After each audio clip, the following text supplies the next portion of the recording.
Okay, so a fun fact about being a medium, and I know I'm in the dark, it's hard to see me, but fun fact about being a medium is everyone assumes that it means human spirits and only human related things. Like, oh, everything you see used to be a person.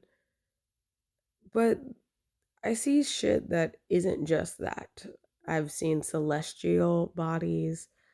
I've seen things that were once incarnate as plants and animals. I've seen things that are not from the earthly realm at all, like at all.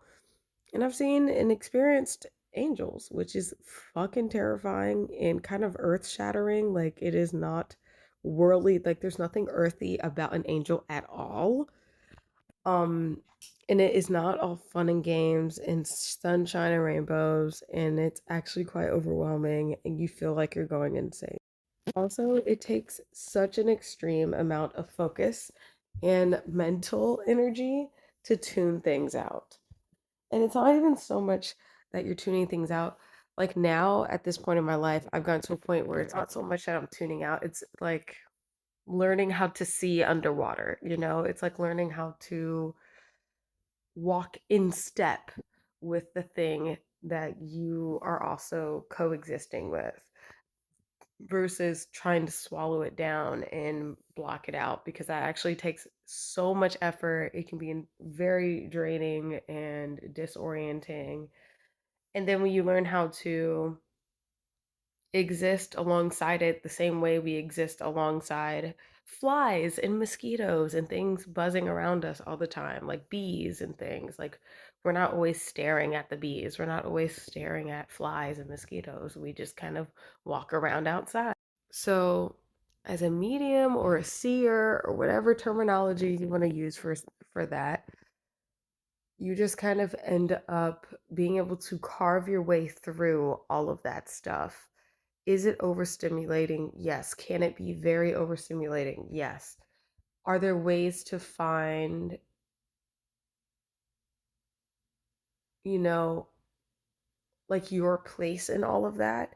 You have to treat yourself like a car. Like when you're on the highway with a bunch of other cars, you can be caught up in everyone else's radio and everyone else's headlights and all the different colors and different makes and models and shapes of the different cars. But if you just focus on the one you're driving, if you just focus on your own radio, your own make and model of the car, like if you are literally in your own lane on the highway, just focusing on your shit, driving alongside all the other things and just, okay, and you're just like, okay, there are other things, but I'm here too, and this is what I have going on, and being completely wrapped up. Like, in a way, you have to kind of be self centered. um, like, you center yourself to yourself, and it becomes very grounding, and that becomes your through point. That becomes your ground wire, if you will. And that's kind of how I've learned how to live and socialize and just be like a quote unquote normal person, without being like lost in the sauce. But it's funny because I've been called self centered before by someone, and it's dawning on me today. Like this morning in the bed, I'm waking up thinking about this, that yes, I am. I am centered, I am grounded, and I do use myself as that centering and as that grounding. And not to and it's not to say that everything is all about me. It's not to say I think I'm so important and special and better than any particular person or thing. No, it's to say I don't cling on to anyone else or anything else to find a sense of centering and grounding. I do not do that. Like some people say, oh, I stick my hands in the dirt and I do this, I do that. And I've done those things too. But the thing that is most accessible to me and the thing that is most earthy and immediately I can tap into and get a hold of is my physical self, my physical body, my physical make and model, if you will. If I was a car on a highway, existing along other cars on the same highway in their lanes, and I've got my own lane, you know, like it very much is like that. And I don't think that makes me And I don't think that this makes me an inherently bad person. I don't even think it makes me an inherently zen or wise or focused person. I think it makes me someone who has figured out how to exist within my own humanity and how to not be up in other people's business and to have my own sense of ethics and respect and privacy, because just because you can hear and see something doesn't mean you should be all up in its business.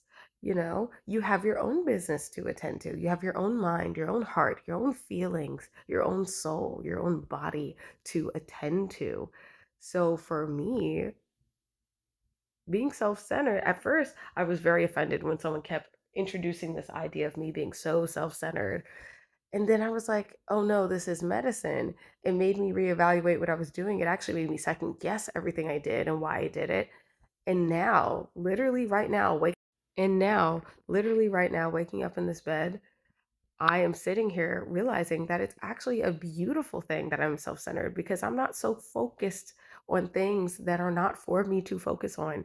I'm not so focused on things that are not my business, on things that don't concern me. I'm not jumping in and trying to control anyone or anything. I'm not jumping in with assumptions about anyone or anything. And I'm not jumping in and trying to get in someone's business. There's this idea that, oh, if you're quote unquote seer, healer, prophet, medium, whatever, that you're just going around reading everybody. And that is absolutely not how I exist in this world. I don't go around reading everyone and judging everyone and hyper analyzing everyone. I even try not to do that too hard about myself because that becomes exhausting and, quite frankly, unhealthy. I just try to exist within myself and inside of the world around me, and trying to exist in this world around me, the earth where we live, without disrupting or like ruining it.